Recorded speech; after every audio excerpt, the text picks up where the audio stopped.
एमाशन चोपड़ा, आकाश बहुत ही सक्षम आपके एयर डिफेंस के लिए और बहुत जरूरी सारे भारत के अंदर आज इंडियन एयरफोर्स के अंदर 8 से ज्यादा आकाश रेजिमेंट्स आ चुकी हैं और आर्मी में भी आकाश हो गई है, इंडक्ट हो गई है। तो जो आकाश मिसाइल है ये इंडिजनाइजेशन का एक बहुत पावरफुल, देखिए मिसाइल्स में हमने भारत ने बहुत अच्छा काम किया है, तरह तरह की मिसाइल्स बना रहे हैं, अस्त्रा, आकाश, त्रिशूल, तरह तरह की मिसाइल बन रही है और इसलिए जो आकाश है वो एयर डिफेंस के लिए एक बहुत इंपॉर्टेंट वेपन सिस्टम है। लॉन्ग रेंज और मीडियम रेंज वर्जन भी बनाई जा रही हैं, तो इस एरिया में इंडिजनाइजेशन बहुत अच्छी तरह तीव्र गति से चल रही है। 150 किलोमीटर तक श्वेता सुरक्षा में सक्षम। और जब तक ये आकाश मिसाइल जारी है और मार्चिंग दस्ते आ रहे हैं, तब तक जो उन्नत हल्के हेलीकॉप्टर हैं वो भी आसमान से गुजर चुके हैं। वो बहुत तेजी से रिपब्लिक डे परेड में सब कुछ बहुत तेजी से चलता है, तो कई जहाज बीच में निकल जाते हैं। वो खासकर सलामी मंच के टाइम में वो जहाज जो ध्वज लेके जाते हैं उसी समय तीव्र गति वाले हेलीकॉप्टर भी निकल गए हैं। श्वेता जी, आप सिग्नल्स के डिस्पैच रेडियस के बारे में बात कर रहे थे सर, लेकिन देखिए ना इतनी तेजी से निकलते हैं कि हम अगले दस्ता निकल जाएगा। ये मैकेनाइज्ड इन्फेंट्री है।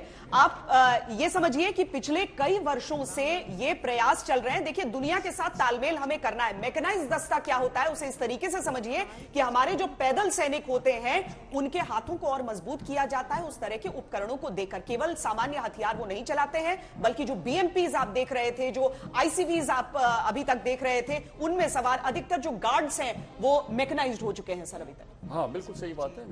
गार्ड्स की सारी यूनिट्स मैकेनाइज्ड हो चुकी हैं और ये जरूरत है।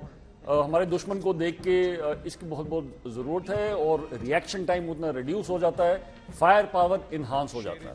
और युद्ध के मैदान में सबसे पहले जो इंडक्शन होता है वो मैकेनाइज्ड कॉलम्स का ही होता है। एक बार तोपखाना जब दुश्मन को पूरी तरह से उस इलाके में ध्वस्त कर दे, लेकिन जब युद्ध में सेना आगे बढ़ती है तो उनका मनोबल ऊंचा रखने के लिए बैंड हमेशा साथ चलता है, फिर चाहे वो भजन बजाए या फिल्मी गीत या फिर दुश्मनों की बैंड क्यों ना बजाएं। मुझे लगता है कि शब्दावली में वहीं से आया होगा कि हमारी सेना जब इस तरह के बैंड से चलती है। तो इनके बारे में भी आप समझ लीजिए कि ये संयुक्त दस्ते हैं जो निकल रहे हैं। Armoured corps centre and school, parachute regimental centre और राजपुताना राइफल्स रेजिमेंटल सेंटर का संयुक्त बैंड है ये जो आगे बढ़ रहा है। और एक बैंड वाला दस्ता होता है और एक मार्चिंग दस्ता होता है ताकि कदम ताल आपकी उस हिसाब से चलती रहे। और इसीलिए अब जी पंजाब रेजिमेंट और जो बोले सोनिहाल, सत श्री अकाल, आदर्श वाक्य।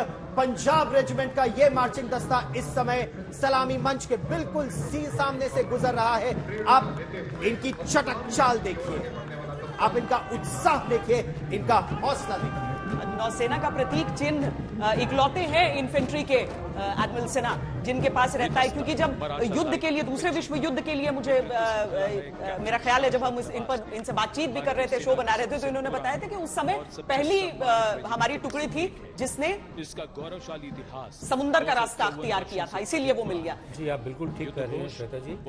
इन्होंने जो फर्स्ट एम्फीबियस लैंडिंग की गई थी इसी पलटन में की थी। और ये तस्वीरें देखिए, बोल छत्रपति शिवाजी महाराज की जय युद्ध घोष, और उस युद्ध घोष के साथ इस समय सबसे सामने सलामी मंच के सामने मराठा लाइट इन्फेंट्री का ये दस्ता।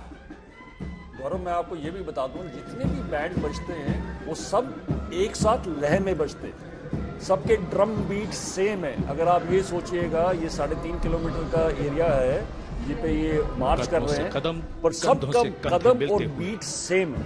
आप कोऑर्डिनेशन की तवज्जो दीजिएगा इसके ऊपर। और ये संयुक्त बैंड एक बार फिर जो Rajput regimental centre, Sikh regimental centre और सिखला रेजिमेंटल सेंटर, और देखिए जो अलग अलग रेजिमेंट्स होते हैं उनके अपने बैंड्स अभ्यास करते हैं। अच्छा, अपने तौर पर समय कितना एक्साइटेड है। ये मेरी रेजिमेंट है और मैं इतना प्राउड हूँ इनका दे के ड्रेस कर्तव्य अन्वात्मा। ये एक संस्कृत का श्लोक है। मैं अपने जवानों को जरा देख लूं, बड़े अच्छे लग रहे हैं हमारे लड़के। हिमाचल, जम्मू एंड कश्मीर। ज्वाला माता की जय, ज्वाला माता की जय आदर्श वाक्य। लेकिन सबके लिए उत्साहित होने का कोई ना कोई वजह है। अब गलवान के बलवान आएंगे।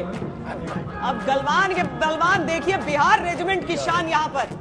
आप बिहार रेजिमेंट की शान देखिए एडमिरल सिन्हा, आपका भी सीना गर्व से चौड़ा हो रहा होगा।